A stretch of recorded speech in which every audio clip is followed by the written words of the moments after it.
मुझे डर था कि पता नहीं तुम यहां तक पहुंच पाओगे या नहीं। लोग तो कहते हैं कि तुम्हें डर नहीं लगता। अब डरने लगा हूं। क्यों? शायद इसलिए कि प्यार जो करने लगा हूं। प्यार किया तो फिर डरना क्या? ठीक है, मैं हार गया। बैठो।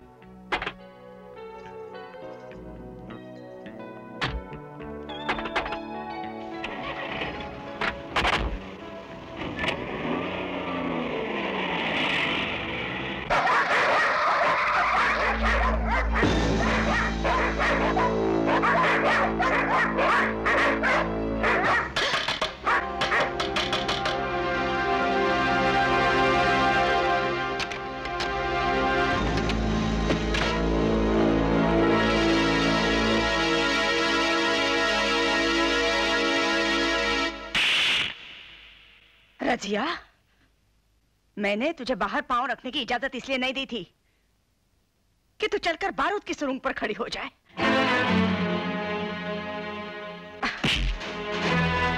नहीं अमीजा, तुम्हें खुदा का वास्ता देती हूँ, तुम रजिया को भूल जाओ। खुदा कभी मोहब्बत के खिलाफ नहीं होता। तुम क्या चाहते हो? खून की नदियां बह जाए? समुद्र के किनारे रहने वाले नदियों से नहीं डरते और ना कीचड़ में पलने वाले खून के छींटों से भागते हैं। लेकिन मैं ये सब नहीं चाहता। मैं तो रजिया से शादी। खामोश! रजिया अपने चेहरे के रंग की तरह पाक और बेदाग है, और तुम लोफर, गुंडे, कातिल। खबरदार जो रजिया के करीब आने की कोशिश की तो। करीब तो हम आ चुके हैं। अगर ये सच है तो मिटाकर दूर भी कर दिए जाओगे। फिर तो ये बेवकूफी कहलाई जाएगी, इसलिए कि गोरे रंग पे अगर काला तिल पड़ भी जाए तो उसे खुरच कर नहीं मिटाया जाता, बल्कि लोग उसका और एहसान मानते हैं, इसलिए कि वो बुरी नजर से बचाता भी है। तुम बचाओगे इसे? तुम? मैं असलम पठान की बीवी हूँ। मैं अच्छी तरह जानती हूँ तुम लोगों की जिंदगी को। शेरों की तरह दहाड़ते हो, मगर चूहों की तरह डर के रहते हो, भागते रहते हो, बच के रहते हो। पता नहीं तुम लोगों में से कब किसकी लाश चौराहे पर मिले। इसीलिए असलम पठान जब भी घर से बाहर निकलता है, मैं उसे ऐसी नजरों से देखती हूँ जैसे आखिरी बार देख रही हूँ। मैं नहीं चाहती ये डर से कांपती हुई जिंदगी मेरी बेटी को भी मिले। चलो।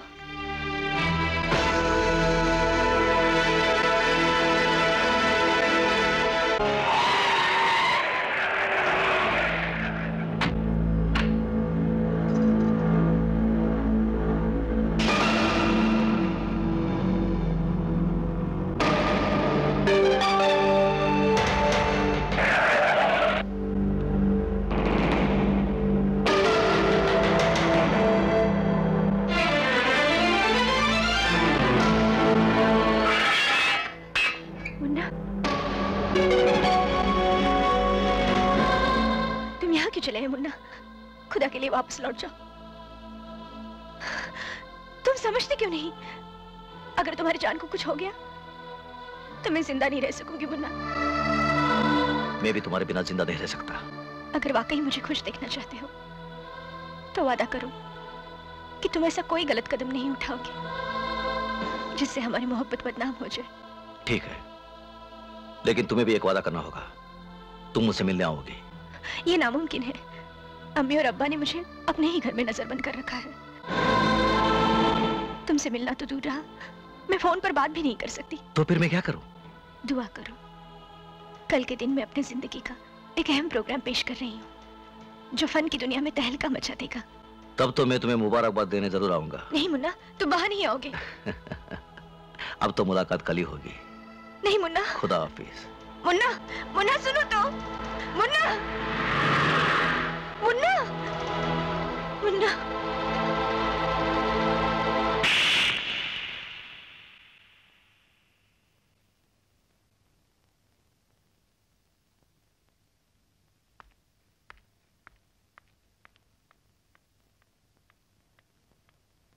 रजिया, तुम ही वो नाफरमान औलाद हो जिसने माँ बाप की इज्जत पर काला दाग लगा दिया है। रजिया, कल का होने वाला प्रोग्राम तेरी जिंदगी का आखिरी प्रोग्राम है। अगर उसके बाद तूने घर से कदम बाहर निकाला तो हम ही ने तुझे पैदा किया है और हम ही तुझे खून के कफन में लपेटकर जिंदा दफन कर देंगे।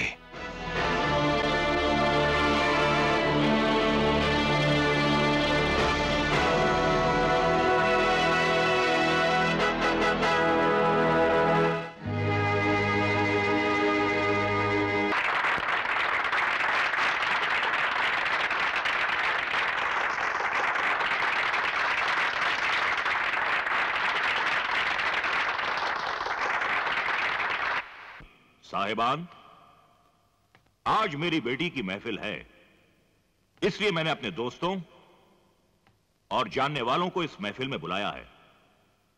मगर आप सबको सुनकर यह ताज्जुब होगा कि इस महफिल में मेरे दुश्मन के एक बहुत ही मशहूर बेटे मुन्ना तशरीफ लाए हुए हैं।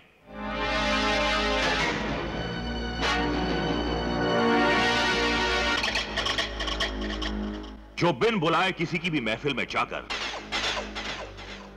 दूसरों की मां, बहन और बेटियों पर बुरी नजर डालता है। अब आप उसे क्या कहेंगे? बहादुर या बेशर्म, खुददार या कमीना, खानदानी या टपोरी? रजिया,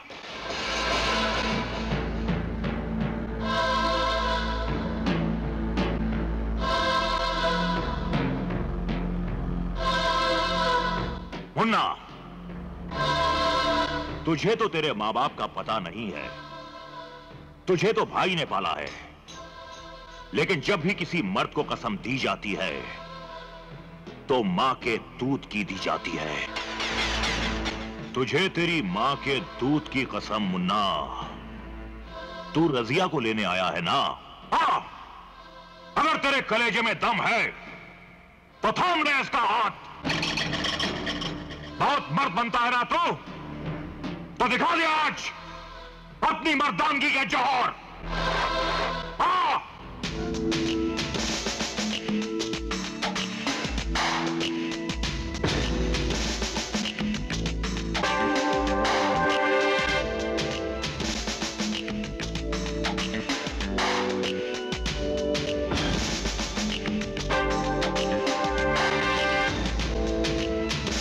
रुक क्यों गया?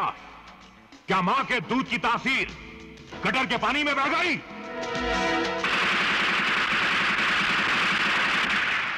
सब चुपचाप बैठे रहो, कोई अपनी जगह से नहीं हिलेगा। रुक क्यों गए रे मुन्ना? उठा ले हमारी बहू को।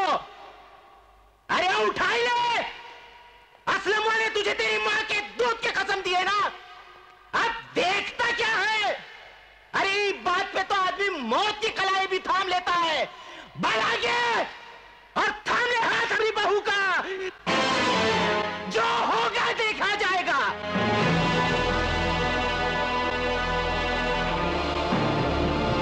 आ जाओ रजिया, तुम मेरा प्यार हो। रजिया, तुम हमारे खानदान की इज्जत हो, तुम हमारी औलाद हो। खबरदार जो आगे बढ़ी, तुम्हें मेरे खून की कसम। तुम्हें मेरे प्यार की कसम। तुझे मेरे दूध का वास्ता। रजिया, तुम्ही ने कहा था ना, मोहब्बत खुदा है और सजदा सिर्फ खुदा के सामने करना चाहिए। झूठ बोलता है ये, मोहब्बत सिर्फ एक ढोंग है। नहीं, मोहब्बत खुदा है। मोहब्बत खुदा है, मोहब्बत खुदा है, मोहब्बत खुदा है।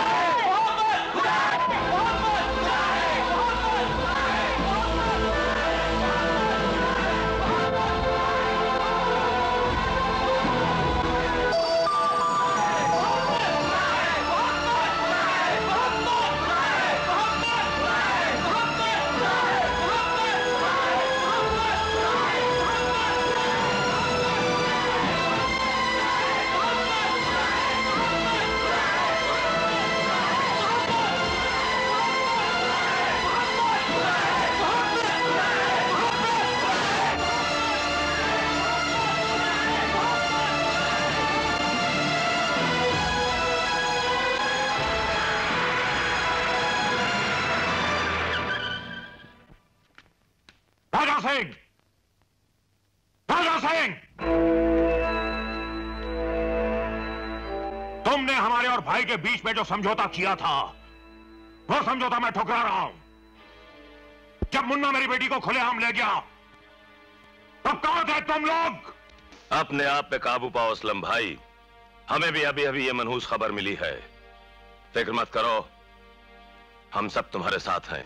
आज से हम सब भाई और उसके तमाम साथियों के खिलाफ जंग शुरू करते हैं। हम इस जिल्लत का वो बदला लेंगे कि जुल्म की दुनिया भी कांप उठेगी, कांप उठेगी।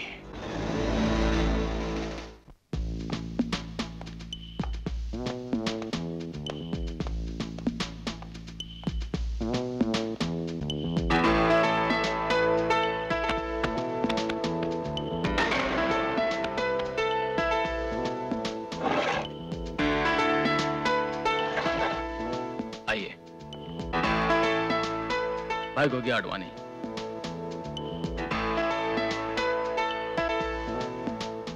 मुन्ना,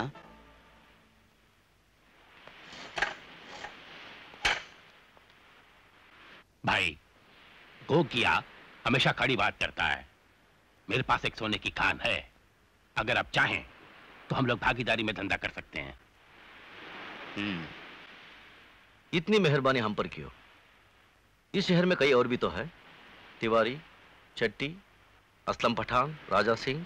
क्योंकि उनकी जेब में सिर्फ चाकू और रिवाल्वर हैं, और आप लोगों की जेब में पुलिस और नेता भी हैं। साफ साफ बोल, किसका बिल फाड़ना है?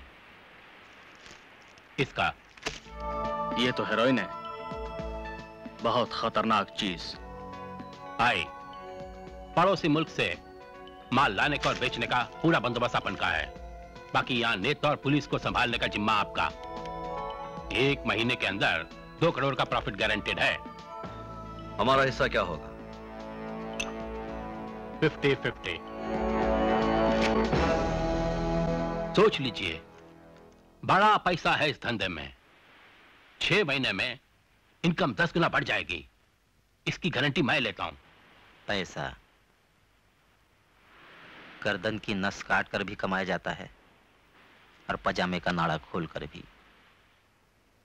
हम खतरनाक धंधे करते हैं, गंदे काम नहीं। इस चीज से तो सारी नस्ल तबाह हो सकती है। हमारे अपने भी बेटे हैं, कल पोते भी होंगे। उठा इसे, ले जाओ इसे, मुझे माफ करो, चलो। क्या तुम्हारे पास इस बात की गारंटी है कि 6 महीने में इनकम 20 करोड़ हो जाएगी? अरे भला तुमसे झूठ बोलने की जुर्रत मैं कर सकता हूं? Best of luck.